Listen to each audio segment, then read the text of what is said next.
K 콘텐츠의 글로벌 인기는 더 이상 어제 오늘 일이 아니라지만 사실 몇 년 전까지만 해도 이는 영화나 드라마에 한정된 이야기였습니다. 그러나 어느 순간부터 연애 예능이 그 한계를 넘고 있는데요. 2018년 첫 선을 보인 하트 시그널부터 환승연애, 솔로지옥에 이르기까지 한국 연애 프로그램들이 해외에서 두루 인기를 얻고 있죠. 이는 한국 남성을 동경하기로 유명한 일본에서도 마찬가지인데요. 급기야 몇 년 전 일본 방송에서는 한국식 연애를 너무 부러워한 나머지 한국 연애 프로를 똑같이 만든 방송이 나올 정도였습니다. 더 놀라운 건 여기서 아예 일본인 여성들과 한국인 남성들을 매치시켜 출연자와 패널들이 뒤집어지는 장면이 포착돼 화제를 모았는데요. 대체 어떤 장면이었을지 화제의 장면 함께 보실까요? 최근 몇 년 사이 한국 예능이 외국 시청자들 사이에서 심상치 않은 반응을 모으고 있습니다. 지금 당장 넷플릭스를 틀어봐도 나는 솔로, 환승연애, 돌싱글즈 등 최근 화제작만 해도 여러 편인데요. 사실 그 시작에는 솔로지옥이 있었다고 해도 과언이 아닙니다. 2년 전 첫 방송되자마자 넷플릭스 전 세계 TV쇼 부문 5위를 기록하는 등 엄청난 돌풍을 불러 모은 건데요. 실제로 한국 예능 프로그램이 글로벌 순위 10위권에 진입한 사례는 솔로지옥이 처음이었습니다. 심지어 전체 에피소드가 공개되고 나서는 순위가 더욱 급상승해 일본을 포함한 모로코, 카타르, 싱가포르, 홍콩 등 여러 국가에서 1위에 오르며 화제를 모았죠. 이뿐만 아니라 미국과 영국에서도 각각 7위와 8위를 기록하는 등 10위권 내에 안착했는데요. 솔로지옥은 직업, 나이를 감춘 참가자들끼리 커플 매칭을 하여 성공한 커플은 천국도에서 근사한 하룻밤을 보내고 실패한 참가자들은 지옥도에 남는다는 독특한 컨셉의 프로그램입니다. 특히나 외국인들에게 어필된 부분은 과감한 스킨십 장면을 부각하는 해외 연애 예능과 달리 남녀 간의 미묘한 감정 변화에 초점을 맞춘 전개 방식이었는데요. 그동안 해외 연애 프로그램 하면 과감한 노출이나 수위가 언제나 전면에 나서곤 했었죠. 하지만 한국의 연애 프로그램은 선정적인 장면보다는 심리적인 서사들을 중점적으로 그려졌는데 바로 이 대목에서 한국적 정서의 연애 매칭을 관찰할 수 있어 신선하다는 반응을 모은 것인데요. 실제로 이런 반응은 레딧 같은 해외 커뮤니티에 달린 외국인들의 댓글에서 엿볼 수 있었습니다. 외국인들은 솔로지옥을 보고 나서 하나같이 예의 바르고 스킨십 적은 모습이 인상적이다. 출연자들이 너무 매력적이고 예쁜데 이성에 대한 존중이 놀랍다. 남성과 여성 참가자들이 무척 예의가 바른데 이런 모습은 미국식 리얼리티 예능에서는 거의 볼 수 없는 부분이다. 대본이라는 게 전혀 느껴지지 않는다. 쓰레기 같은 리얼리티 예능에 질렸다면 굉장한 프로그램이다. 사랑이나 관계란 서서히 발달해 가야 하는 것이며 러브 아일랜드나 투아처럼 모든 참가자들이 첫날부터 밤의 관계를 보내고 싶어하는 환경이 세팅되면 안 된다. 나의 문화권인 서양 문화권은 한국에서 진지하게 하나 둘 정도는 배워야 한다. 신선한 리얼리티 예능, 한국 문화는 정말 굉장하다. 사람들은 쉽사리 악수하지 않으며 악수를 떠나 포옹도 하지 않는다 같은 댓글들에서 외국인들이 한국 연애 예능을 어떻게 바라보는지 엿볼 수 있었죠. 즉, 한국의 연애 예능은 출연자의 감정선과 관계 변화에 집중하면서 타국 연애 예능과 차별성을 띈 게 국가를 불문하고 몰입도를 높인 중요한 요소로 작용했다는 분석인데요. 즉 스킨십이나 수위 높은 게임이 치중된 해외 연애 예능만 보다가 K 연애 예능을 보니 색다르다는 것입니다. 이외에도 이별을 고민하는 실제 커플들이 등장하는 체인지 데이즈나 이미 헤어진 커플들을 모아놓은 환승연애 등 해외 데이팅쇼와는 다른 K연애 예능만의 차별화 포인트들도 외국인들에게 크게 어필했죠. 특히 평소부터 한국 남성을 동경하기로 유명한 일본에서는 한국 연애 프로그램의 인기가 하늘을 찔렀는데요. 하트 시그널부터 시작해 솔로지옥까지 인기가 치솟자 급기야 한국 연애 예능을 리메이크한 예능까지 등장하기에 이르렀습니다. 지난해 6월 아마존 프라임 비디오 재팬에서 방영된 연애 리얼리티 예능 러브 트랜짓이 대표적인데요. 해당 프로그램은 OTT 티빙 오리지널 환승연애의 일본 리메이크 작품인데 당시 일본 TV쇼 부문 8위를 기록하며 일본 내에서 흥행에 성공했죠.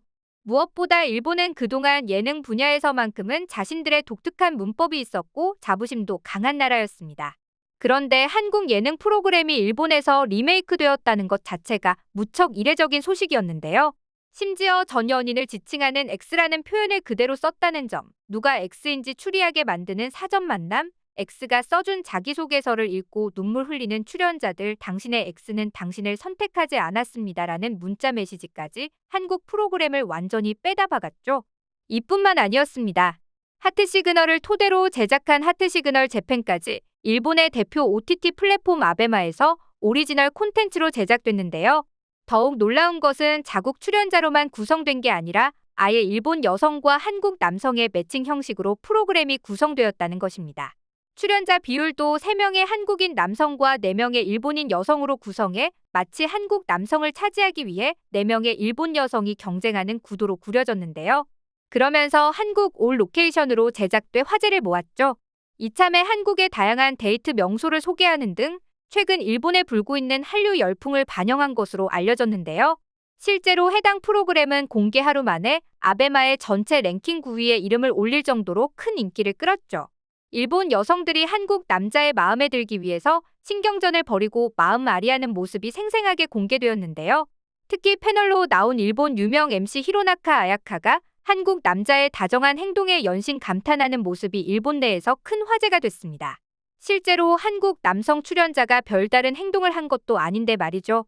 그저 계단을 오를 때 여성 출연자의 트렁크를 들어주고 문을 먼저 열어주는 등의 사소한 행동을 한 게 전부였는데요. 한국인이 보면 매너 있다 정도이지 그렇게 경악할 일은 아니었는데 일본들에겐 엄청난 충격이었는지 연신 스고이를 외치며 흥분하는 반응이었습니다. 일본 MC를 설레게 한 한국 남성의 행동은 여기서 끝이 아니었죠. 삼겹살을 구워 먹는 장면에서도 한국은 남자들이 고기를 굽냐며 일본과는 다르다고 감탄한 건데요. 너무 매너 있다, 진짜 반하겠다며 야단법석이었죠. 습관처럼 몸에 배어있는 한국인 남성들의 이러한 하나하나의 행동들이 일본인 여성들에게는 큰 설렘 포인트가 된 듯 했는데요. 특히나 히로나카는 일본에서 가장 인기 있는 미혼 아나운서로 일본 남성들의 사랑을 독차지하는 인물이었습니다. 그런 그녀가 방송에서 계속해서 한국 남자들에게 호감을 표하는 장면은 일본인들의 질투심을 불러일으키기에 충분했는데요. 이에 일본 커뮤니티에서는 해당 프로그램에 대한 비판적인 댓글 역시 이어졌죠. 출연자 비율을 왜 남자 3대 여자 4로해서 일본 여성을 한국 남성의 놀이개로 만드느냐, 왜 일본 여자가 한국 남자에게 꼬리치는 방송 컨셉이냐 등 항의가 쏟아진 건 물론인데요. 이외에도 일본 여성이 도도하고 멋있다는 것을 보여주면 좋겠다. 왜 굳이 한국 남자들에게 잘 보이려고 애를 쓰는 모습을 보여주는지 이해가 안 된다 같은 댓글도 적지 않았습니다. 이런 일본 남성들의 마음을 아는지 모르는지 일본 내에선 한국 드라마에서 보여지는 한국 남성의 모습을 기대하며 한국 남자와의 연애를 기대하는 여성들이 점차 많아지는 추세라고 하는데요. 이는 올해 초 일본을 강타했던 드라마 I Love You에 출연한 한국인 배우 최종엽의 인기에서도 알 수 있는 부분이죠. 당시 일본인이 좋아하는 한국식 연애 스타일을 세세하게 담았다는 평가를 받은 이 드라마는 공개 당시 일본 넷플릭스 1위를 줄곧 차지할 정도로 열풍이 대단했는데요. 그만큼 드라마를 통해 접한 한국 남자에게 환상을 품은 일본 여자들이 많다는 뜻으로도 풀이해 볼 수 있습니다. 심지어 이는 연애 예능 같은 TV 화면 안에만 존재하지 않습니다. 한국과 일본 사이의 커플 또는 국제결혼이 유행과 같은 문화현상이 되어 가고 있기 때문인데요. 실제로 2021년 통계청에서 조사한 국적별 외국 인과의 혼인과 이혼율 조사에서 한국 남자와 일본 여자의 결혼은 국내 전체 국제결혼의 비율에서 8%로 중국, 태국, 베트남에 이어 4위에 이름을 올렸습니다. 앞에 세 나라는 보통 농촌 노총각들의 중매 국제결혼이 많은 것을 감안하면 일반적인 연애결혼으로선 일본인과의 국제결혼이 가장 많다고 볼 수 있는 대목이죠. 그리고 한일 커플의 특이한 점은 이혼율이 매우 낮다는 점인데요. 2021년 일본 여성과의 이혼율이 3.3%로 매우 낮은 수치로 조사되었습니다. 중국이 36%, 베트남이 31%인 것과 비교했을 때 10분의 1 수준이었죠. 그렇다면 일본 여자가 유독 한국 남자를 선호하는 이유는 뭘까요? 일본 여자들이 첫 번째로 꼽은 건 당연히 한국 남자들의 자상함이었는데요. 특히 일본에서 사랑한다는 표현은 이제 사라진 언어가 되어버렸는데 한국 남성들의 적극적인 애정 표현을 받게 되면 마치 드라마 속 여주인공이 된 듯한 느낌이라는 것입니다. 이외에도 박력있고 터프한 태도를 한국 남성의 매력으로 꼽은 일본 여성들도 적지 않은데요. 일본 남성들은 소극적이고 애매한 표현을 쓰는 사람이 많은데 한국 남성들은 자신의 의견을 애매한 말로 얼버무리지 않고 하고 싶은 말을 속 시원히 한다는 점이죠. 한편 이런 현상은 4차 한류 붐이 일고 있는 지금 한국 콘텐츠가 폭발적인 인기를 끌면서 더욱 두드러질 것으로 보이는데요. 앞으로도 일본인을 비롯한 전 세계인들에게 한국인의 이미지가 더욱 좋아지길 바라며 오늘 영상 마치겠습니다.